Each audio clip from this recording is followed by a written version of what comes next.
Selamat datang di Alur Donghua, melanjutkan chapter sebelumnya.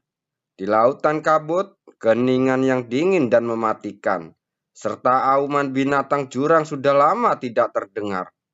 Karena semua binatang jurang di sekitar area 300 mil dimusnahkan oleh Hua Qingyi. Tapi itu sama sekali tidak bisa merendam amarahnya. Saat hendak mencari Hu Caili, pedangnya yang tak tergoyahkan tiba-tiba roboh. 2 jam telah berlalu. Ini hampir merupakan 2 jam tersulit dalam hidup Hua Qingyi.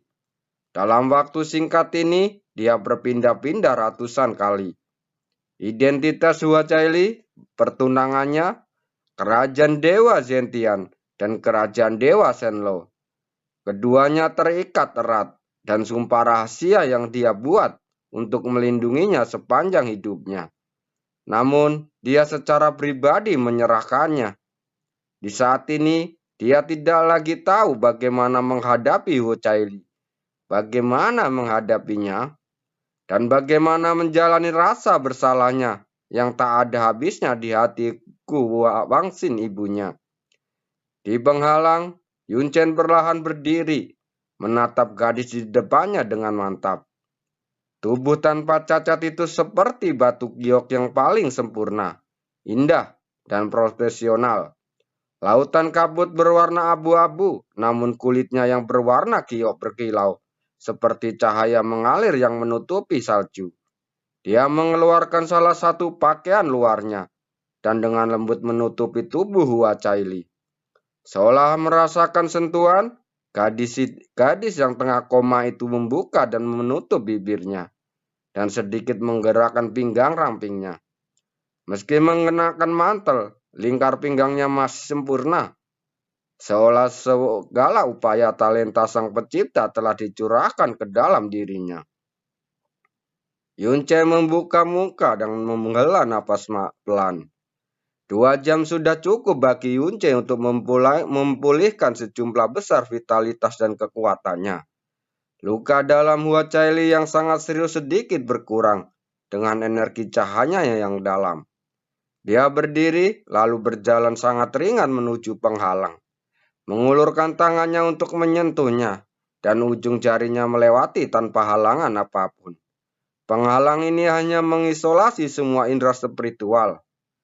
Setelah berjalan keluar dari penghalang, segala sesuatu di sekitarnya menjadi sangat sunyi. Dia langsung tahu bahwa pasti kebencian yang tak ada habisnya di hati Hua Qingyi yang menyebabkan bencana besar bagi binatang jurang di daerah ini. Sungguh sekelompok anak-anak yang patuh dan berguna. Sayang sekali. Melihat sekeliling, dia tidak menemukan sosok Hua Qingyi. Jelas sekali, setelah 2 jam tenang, dia masih belum tahu bagaimana menghadapi semua ini. Yun Che duduk di tanah, melihat ke depan dan terdiam untuk waktu yang lama. Semuanya berjalan sesuai harapan.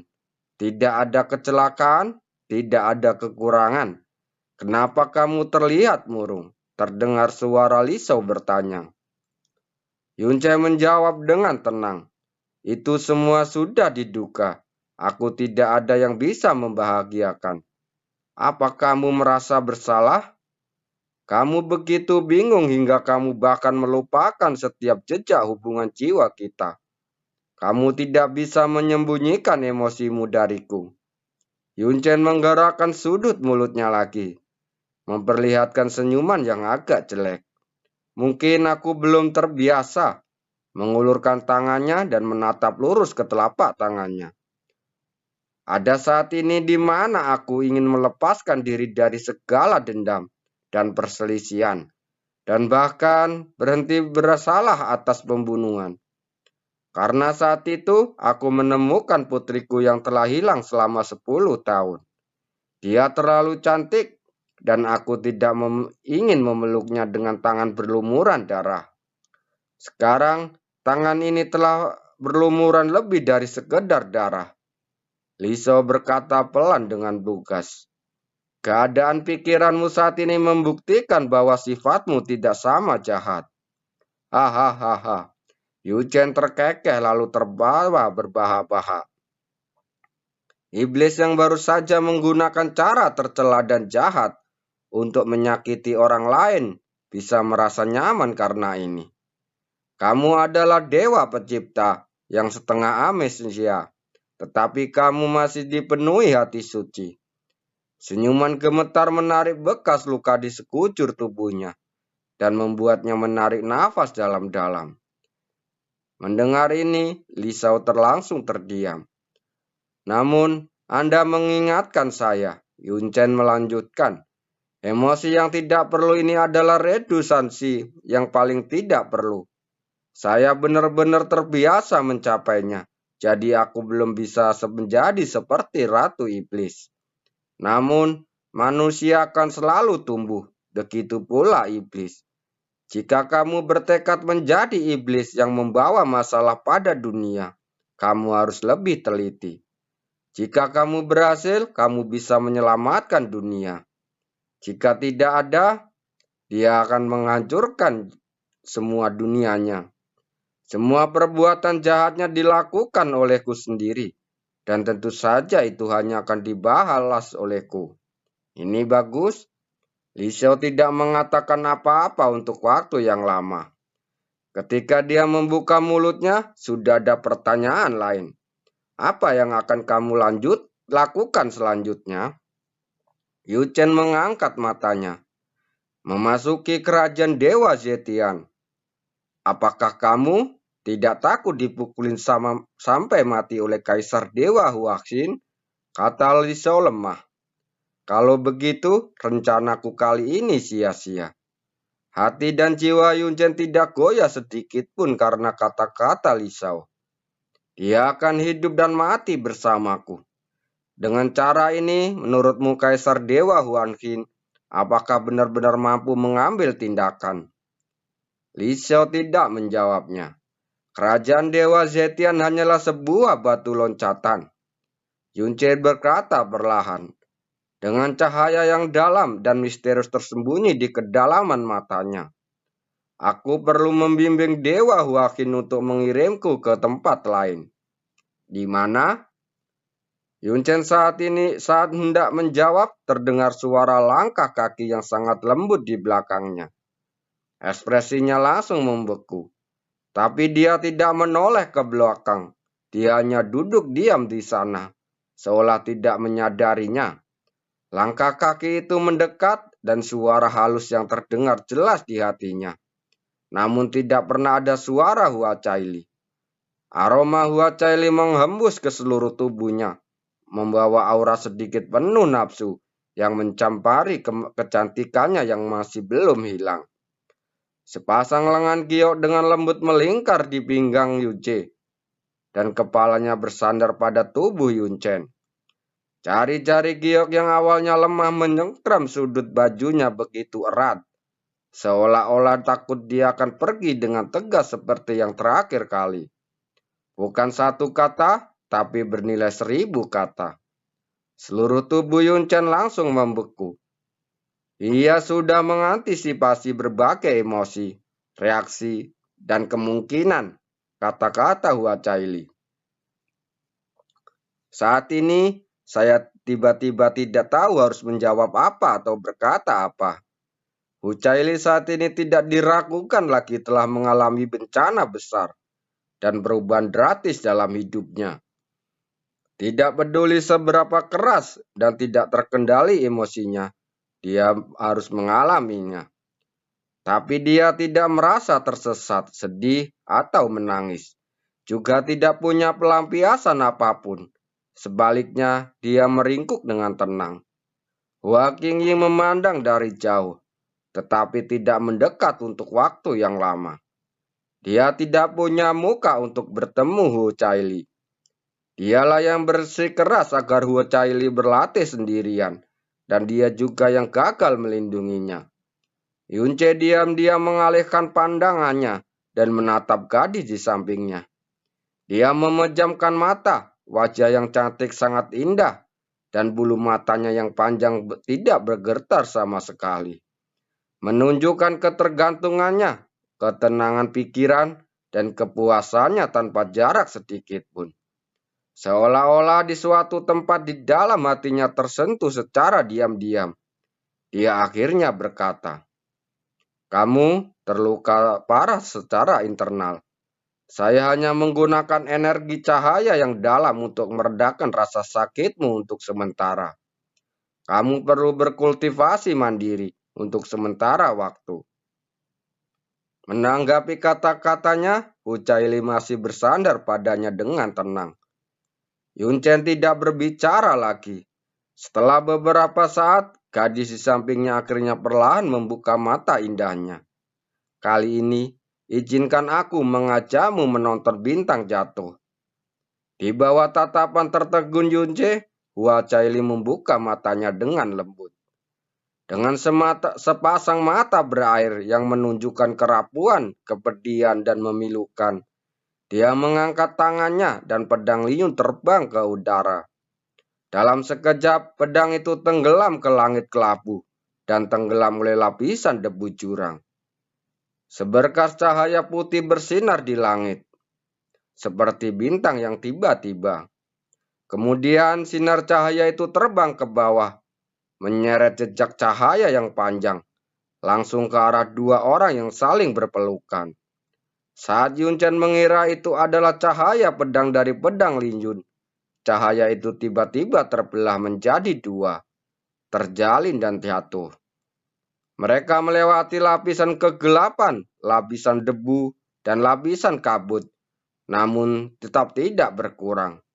Setelah dua lintasan yang saling terkait, dia akhirnya terbang melambat, mendatangi Yunche dan Hua Caili, dan mendarat di telapak tangan Hua Caili yang terulur.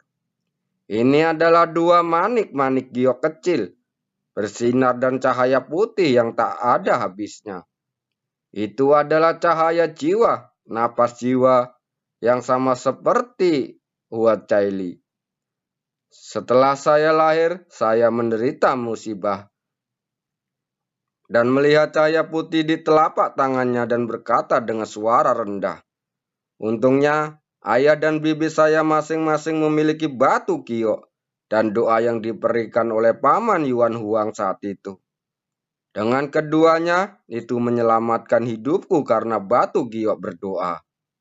Setelah kekuatan kedua batu giok berdoa itu hilang, ayah dewa meletakkan jiwaku pada mereka dan memintaku untuk selalu membawanya bersamaku. Sebagai cara untuk melindungiku, mutiara umur panjang, selama jiwaku abadi, mereka akan bersinar selamanya. Jadi, dia melihatnya tanpa berkedip. Cahaya meteor tidak selalu cepat terlalu. Setelah kamu memberikan perhatian yang cukup, itu bisa sampai akhir hayat. Yunchen terdiam. Sentuhan kehangatan menutupi telapak tangannya yang merupakan tangan Hua Caili. Dia meletakkan salah satu manik umur panjang di tangannya. Gerakannya lembut namun dengan tekad yang teguh. "Sekarang aku mempercayakan separuh hidupku padamu. Kamu jangan pergi seperti itu lagi, oke?" Kehangatan dari jiwa lainnya menyebar dari telapak tangannya ke lubuk hatinya. Dan setiap kata yang diucapkan menyentuh bertabrakan dengan jiwanya. Dia melihat ke Hua Caili tanpa menyadari sama sekali. Pada saat ini, pantulan matanya tidak lagi begitu jelas tetapi menjadi semakin kabur. Oke, dia mengucapkan kata yang sangat singkat. Tapi tiba-tiba dia membeku di sana. Karena suara ini sama sekali tidak melalui kebangkitan spontan dan bergumam dalam keadaan kesurupan yang seharusnya tidak terjadi. Kabut air yang tadinya sedikit bergetar, seketika meleleh di mata indah Hua Caili, menimbulkan riak yang tak ada habisnya. Senyum tipis di bibirnya, seolah-olah dia tidak hanya mengalami bencana terbesarnya dalam hidupnya, tapi telah memasuki mimpi terindah. Dia melihat batu umur panjang yang bersinar di tangannya dan tangan Yunche, lalu bergumam, "Kau tahu, ketika batu itu jatuh seperti bintang, aku tiba-tiba teringat nama anak kita." Yunchen menoleh dengan susah payah. seolah mendengar suara hantu dari langit. Anak kita, apa yang dia katakan?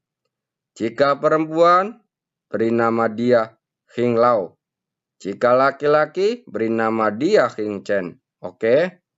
Dia benar-benar tenggelam dalam mimpinya. Senyumannya di bibirnya dan suara lembut mencapai telinga Yunce. Semuanya dengan kabut seperti kabut. Detak jantung Yunce menjadi semakin cepat. Dia akhirnya menyadari bahwa frekuensi detak jantungnya tidak mereda.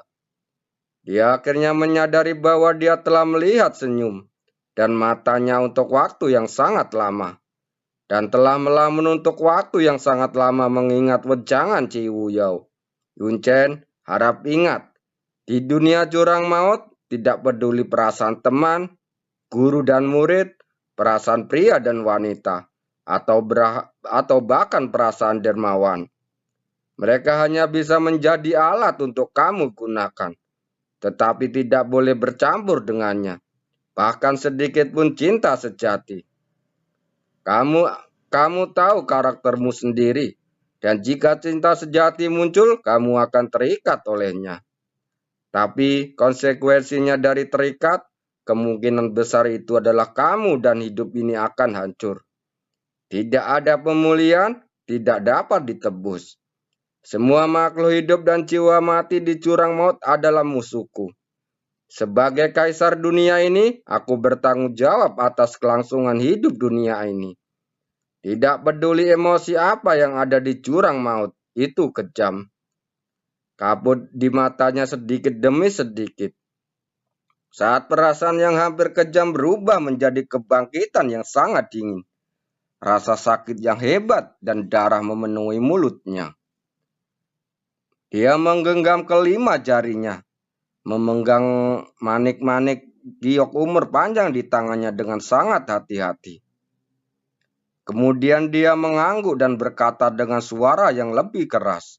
Oke, langit menjadi redup. Jika momen ini adalah mimpi, saya ingin tidur nyenyak selamanya. Tapi Anda akhirnya akan kembali ke kerajaan Dewa Zetian. Saya tahu, dia menambahkan beberapa poin lagi. Saya adalah seorang Dewi Hawacaili. Saya adalah Dewi Kerajaan Dewa Zetian. Saya bertanggung jawab atas masa depan Kerajaan Dewa Zetian. Saya juga memiliki kontrak pernikahan dengan putra Dewa Kerajaan Dewa Shenlou. Secara pribadi diberikan oleh Kaisar Yuan tertinggi. Beban yang sebelumnya begitu berat hingga mencekik diucapkan satu persatu. Tetapi nadanya begitu lembut dan tenang. Seolah-olah itu tidak lagi berat atau penting. Tapi aku tidak takut lagi. Dia dengan lembut meletakkan mutiara umur panjang di tangannya. Dan pada mutiara yang ada di tangan Yunce, aku telah mati sekali. Dan hidupku saat ini diselamatkan olehmu. Hidupmu untuk menyelamatkanku, bagaimana aku takut dengan rintangan kecil ini.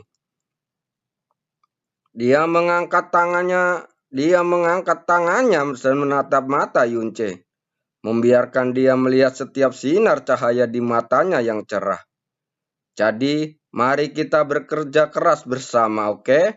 Saat itu, kamu mengatakan padaku, selama kamu belum mati, kamu tidak akan pernah menyerah. Kamu baru saja setuju, dan kamu tidak akan pernah melarikan diri lagi. Suara Hua Caili penuh tekad. Di langit yang jauh, Hua Qingyi mendengarkan dan menyaksikannya dalam diam. Dia merasa agak bingung. Ia memiliki sedikit pengalaman tentang sifat Hua Caili. Dia memiliki pikiran yang sederhana. Namun ia sama sekali tidak bodoh. Dia tahu persis apa maksud kata-kata dan janjinya.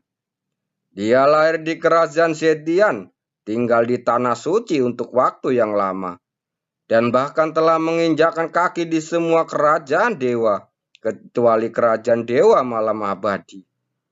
Dia memiliki pengetahuan tentang kerajaan dewa yang lebih jelas dari siapapun. Tentu saja, Dia tahu betul apa yang akan dihadapi dengan keputusannya.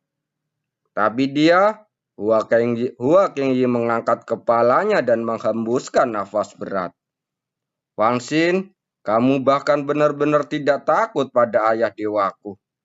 Ini adalah pertama kalinya aku melihat seseorang yang dapat mempertahankan keputusannya di hadapan kultivator tingkat kultivasi dewa sejati.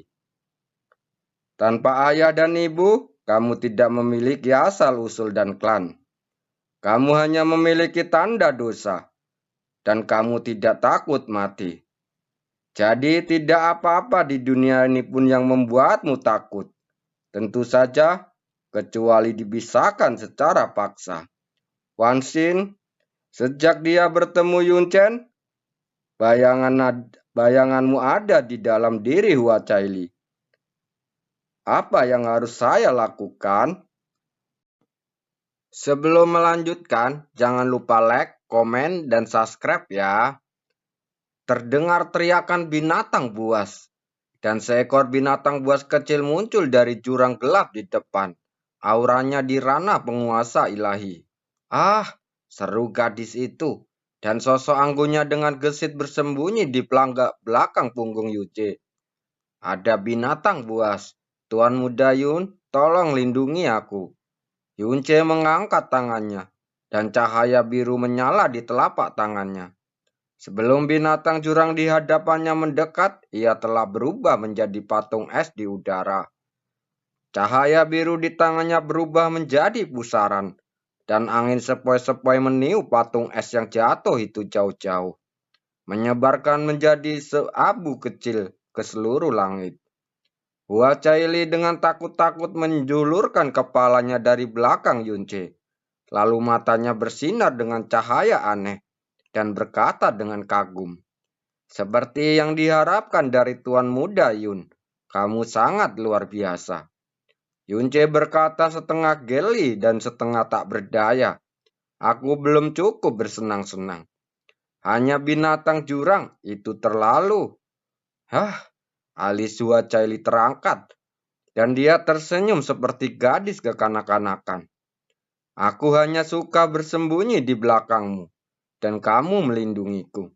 Dia meletakkan tangannya di lengan Yunce dan berkata dengan cemas, apakah lukamu benar-benar baik-baik saja? Jelas lukamu jauh lebih serius daripada lukaku hari itu. Yunce tersenyum lalu menjawab, aku memiliki kekuatan cahaya. Jadi kemampuanku untuk menyembuhkan diri sendiri jauh lebih baik daripada orang lain. Aku akan pulih hampir sepenuhnya dalam waktu paling lama setengah bulan. Dia harus menekan kecepatan pemulihannya. Jika tidak perlu setengah bulan. Apalagi jika Liso mengambil tindakan.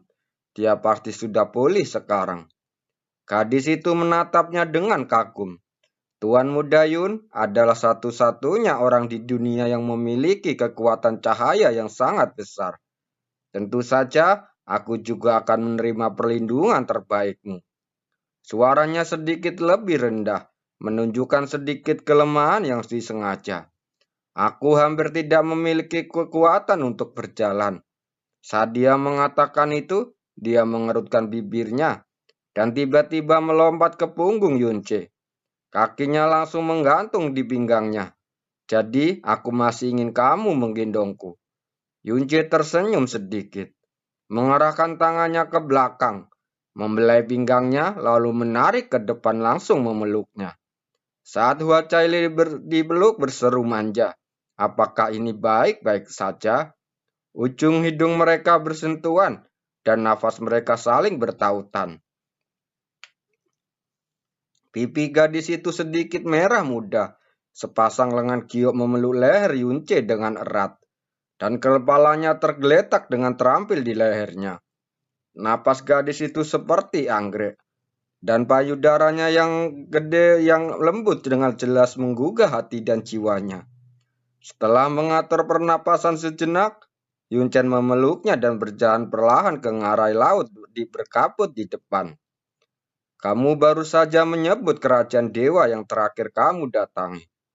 Aku selalu penasaran mengapa kerajaan dewa kupu-kupu burung hantu disebut kerajaan dewa. Itu tidak menggambarkan kerajaan dewa sama sekali. Yunce bertanya dengan santai.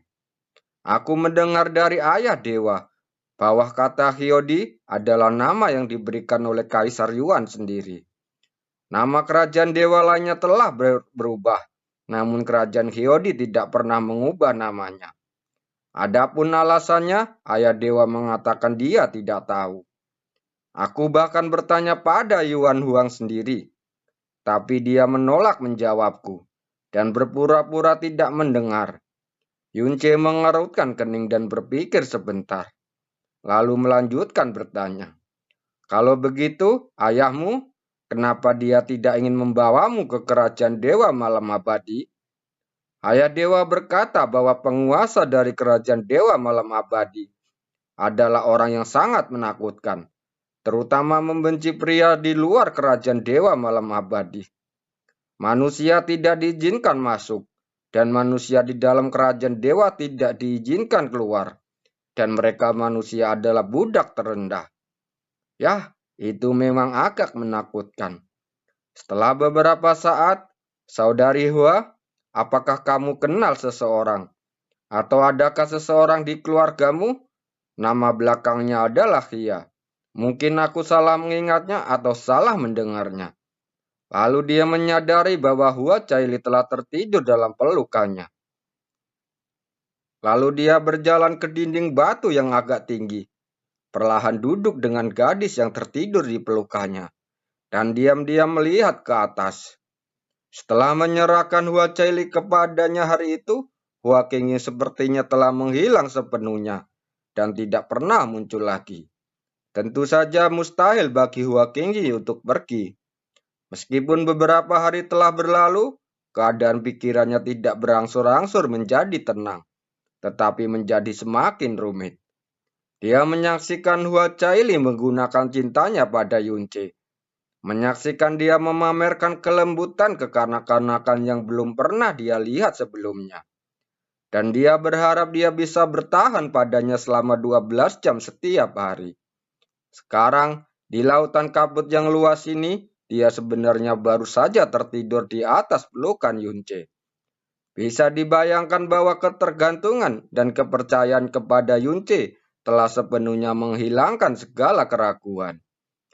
Dia dan Dewi paling berbakat dalam sejarah kerajaan Dewa Zetian, dengan penampilannya yang tak tertandingi. Dia mengabdikan semua cinta dan usaha Hua Hinsen dan Hua Qingyi, tapi sepertinya dia telah memanfaatkan pria ini. Emosinya begitu kompleks sehingga sulit untuk dijelaskan. Ya, dengan guman lembut, gadis itu mengangkat kepalanya dengan bingung. Matanya dipenuhi perasaan kabur karena baru saja bangun dari tidur. Kamu bangun begitu cepat. Suara Yunce terdengar di telinganya dengan nafas hangat yang menyentuh telinganya. Kamu hanya tidur sekitar 2 jam. Hua Caili berkedip dan membiarkan Yunce mendekat. Menjadi lebih jelas di pupilnya yang mengantuk. Pipinya tiba-tiba condong ke depan. Bibirnya dengan lembut mencium bibir Yunce. Dan kemudian dia melorot kembali ke bahu Yunce dengan malas menutup matanya. Tuan Muda Yun, aku ingin mendengar kata-kata itu lagi. Dia menyentuh bahu Yunce dengan penuh nafsu dan mengatakan sebuah permintaan yang telah dia buat lebih dari 30 kali hanya dalam 5 hari. Oke, Yunce menjawab dengan patuh seperti sebelumnya dan berkata dengan penuh kasih sayang, aku tidak akan pernah melarikan diri lagi dengan sengaja. Hehehe, dia tersenyum puas. Dia percaya pada janji. Setidaknya dia sepenuhnya percaya pada janji dari Yunce. Selama dia tidak meninggalkan atau menyerah padanya, tidak ada yang perlu ditakutkan. Yunce menghela nafas panjang dan berkata dengan serius. Sepertinya aku harus berlatih lebih keras. Kalau tidak, jika aku bertemu ayahmu suatu hari nanti, aku mungkin akan terbunuh hanya dengan sekali bersinnya. Gadis itu terkekeh dan membela ayahnya. Ayahku tidak begitu menakutkan. Meski dia adalah dewa, dia sebenarnya adalah orang yang sangat lembut. Aku belum pernah melihatnya marah. Itu karena dia lembut padamu, Yuncin mengutuk. Selain ayahmu, ada juga putra dewa yang bertunangan denganmu. Suara Yunce sedikit lebih berat. Jika dia mengetahuinya, dia pasti akan sangat membenciku. Jangan khawatir, tangan kecil Huaceli menyelinap ke dalam pakaian Yunce. Dan jari-jarinya dengan lembut menelusuri lingkaran di dadanya. Kakak kepala besar adalah yang sangat baik. Jadi dia tidak seseram yang kamu katakan. Apa? Yunchen mengulangi kata lagi. Kepala besar? Dia bertanya ragu-ragu. Apakah kakak kepala besar adalah putra dewa tunanganmu dari kerajaan Dewa Senlo? Ya, kakak tahu adalah putra dewa. Jawab Huacaili dengan santai. Mendengar ini, Yunce langsung terkejut. Sungguh julukan yang unik. Sudut mulut Yunce bergerak-gerak berapa kali. Huacaili diam-diam merasakan keterkejutan Yunce dan sedikit tersenyum di sudut bibirnya. Kemudian dia menjelaskan, karena dulu kepalanya besar sekali. Bahkan namanya disebut Dian Dotu. Nama belakang saya tahu bahwa Dian Dotu sebenarnya bukan nama aslinya. Karena nama aslinya sudah dilupakan. Seberapa besar itu? Yunce bertanya penasaran. Huacaili berdiri dan memegang dua jari giok ramping pada jarak dekat bahunya. Setelah memikirkannya, dia menjauh sedikit. Sebesar ini? Segini? Yunchen terkejut dan berkata segera. Tapi aku ingat dengan jelas bahwa putra Dewa Senlo yang dirumorkan memiliki temperamen yang lembut dan penampilannya yang tampan. Apakah mungkin rumor itu dilebih-lebihkan? Huacaili menggelengkan kepalanya. Tidak, kakak laki-laki hari ini memang seperti yang kamu dengar.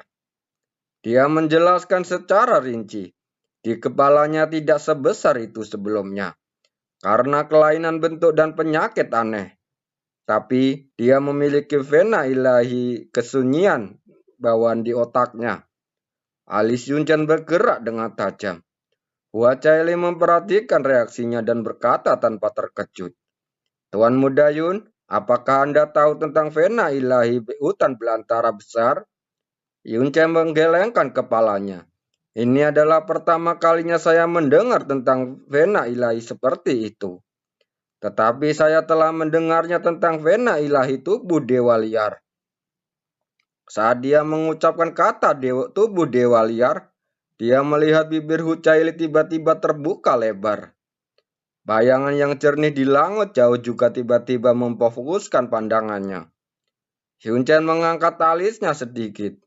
Aku pernah mendengar nama ini disebutkan oleh guru. Mungkinkah itu benar-benar ada? Kata-kata tubuh dewa liar besar berasal dari mulut dewa leluhur. Dan milik Kiai Yuanba sebelum Kiai King Yu lahir, levelnya sangat tinggi. Ya, Huacaili mengangguk, dan kekaguman yang membuatnya merendahkan suaranya. Saya mendengar ayah dewa berkata, bahwa tubuh Paman Yuan Huang adalah tubuh dewa kehancuran. Yunchen mengangguk, hatinya menjadi kacau. Huacaili melanjutkan, tubuh dewa kehancuran berasal dari zaman kuno, hanya milik Kaisar Yuan, dan tidak ada yang pernah dapat muncul kembali. Itu adalah tubuh Kaisar yang menurut ayah dewa bersifat transenden. Ini sebanding dengan tubuh ilahi kesunyian dan memiliki asal yang sama. Ini adalah keajaiban yang diciptakan oleh sesuatu yang disebut Homengki. Kakak kepala besar tidak normal pada saat itu. Itu karena keberadaan vena ilahi kesunyian. Karena tidak pernah muncul di dunia dan sepenuhnya tersembunyi, bahkan Tuan Joelo pun tidak dapat mendeteksi keberadaannya. Kemudian, vena ilahi kesunyian besarnya tiba-tiba terbangun, membuatnya terlahir kembali sepenuhnya. Kebangkitan langsung dari 9 poin keilahian mengejutkan kerajaan ilahi Shenlong pada saat itu. Kemudian Tuan Zhenlo membawanya ke menemui Paman Huayiwang. Dan dia mengetahui bahwa itu adalah vena ilahi kesunyian. Yun Chen mendengarkan dengan cermat lalu bertanya, apakah setelah membangunkan vena ilahi kesunyian besar, penampilannya berangsur-angsur kembali normal? Ya, Hua Caili mengangguk. Dari segi penampilan, dia sekarang yang terbaik di antara para putra dewa. Hanya sedikit lebih kalah darimu. Yun Chen sedikit menyengernyit. Kalau begitu, mengapa kamu masih memanggilnya kakak kepala besar? Hu Caili termenung sejenak. Pertama kali saya bertemu dengannya di kerajaan dewa. Saya mengira Dian Dato adalah namanya, jadi saya memanggilnya kakak Big Tao. Belakangan, saat kami bertemu lagi, penampilannya berubah sepenuhnya. Dan dia telah menjadi putra dewa kerajaan Shenlong. Jadi aku memanggilnya putra dewa. Tetapi dia mengatakan bahwa dia lebih suka aku memanggilnya kakak kepala besar. Jadi aku selalu memanggilnya begitu. Yunce mengulurkan tangan dan menangkup pipi gadis itu dengan lembut. Dia menggosoknya lalu berkata dengan wajah serius. Kamu tidak diperbolehkan lagi memanggilnya seperti itu di masa depan. Hah? Kenapa? Hu Caili mengembungkan pipinya dan bertanya dengan bingung. Yun Chen lalu berkata, dengan penampilannya seperti itu, yang sering kamu temui bukanlah rasa kasihan, tapi ejekan dan intimidasi. Oleh karena itu, kata kepala besar pasti rasa sakit dan malu yang tak ingin dia lihat di belakang. Tapi di antara kalian berdua, itu adalah tanda kenangan khusus dan keintiman yang unik. Dia mengusap pipinya dengan tangannya lagi. Apakah kamu mengerti? Hu Caili berkedip dan tiba-tiba tersenyum lalu berkata, aku tahu, apakah kamu cemburu? Yun Chen berkata dengan ekspresi terkejut di wajahnya. Siapa yang mengajarimu kata ini? Gadis itu melihat bahwa dia tidak menyangkal. Dia semakin tersenyum. Nenek Lingxian berkata bahwa hanya jika kamu sangat menyukai seseorang, kamu akan iri padanya. Jika Tuan Muda Yun tidak menyukainya, saya tidak akan pernah memanggilnya seperti itu lagi. Lalu dia menempelkan pipinya ke pipi Yunce. Mulai sekarang, aku hanya akan memanggilnya kakak saja. Aku tidak keberatan, tentu saja aku tidak keberatan. Jawab Yunce pelan. Hu Caili langsung tersenyum. Kamu pernah bertanya padaku tentang umurku. Memang, jika kamu bertanya padaku sebelumnya, aku tidak akan bisa memberi jawaban yang benar. Dia menatap Yunce dengan berbicara tanpa keberatan. Umurku sebenarnya, aku jauh lebih muda darimu. Seharusnya aku memanggilmu kakak. Mata indah Hua Caili terlihat jelas, bebas dari segala kotoran, yang membuat Yunce semakin bingung. Nama Dewi Kaca berwarna telah ada di jurang maut setidaknya selama ribuan tahun. Bagaimana mungkin? Hua Caili secara alami memahami kebingungan di mata Yunce. Saya lahir 10.017 tahun yang lalu. Tapi usia saya yang sebenarnya adalah 19 tahun. Penjelasan Hua Caili tentu membuat Yunce semakin bingung. Hua Caili membuka bibirnya dan mengungkapkan rahasia tanah suci tanpa disembunyikan. Yang tak sempat dihentikan oleh Hua Kengji. Selama 19 tahun terakhir, saya telah tidur di karangan ayunan tanah suci. Keranjang ayunan, ini adalah kata yang belum pernah didengar Yunce. Tidak ada dalam rumor jurang maut, dan tidak ada dalam ingatan Mobi Yechen. Terima kasih.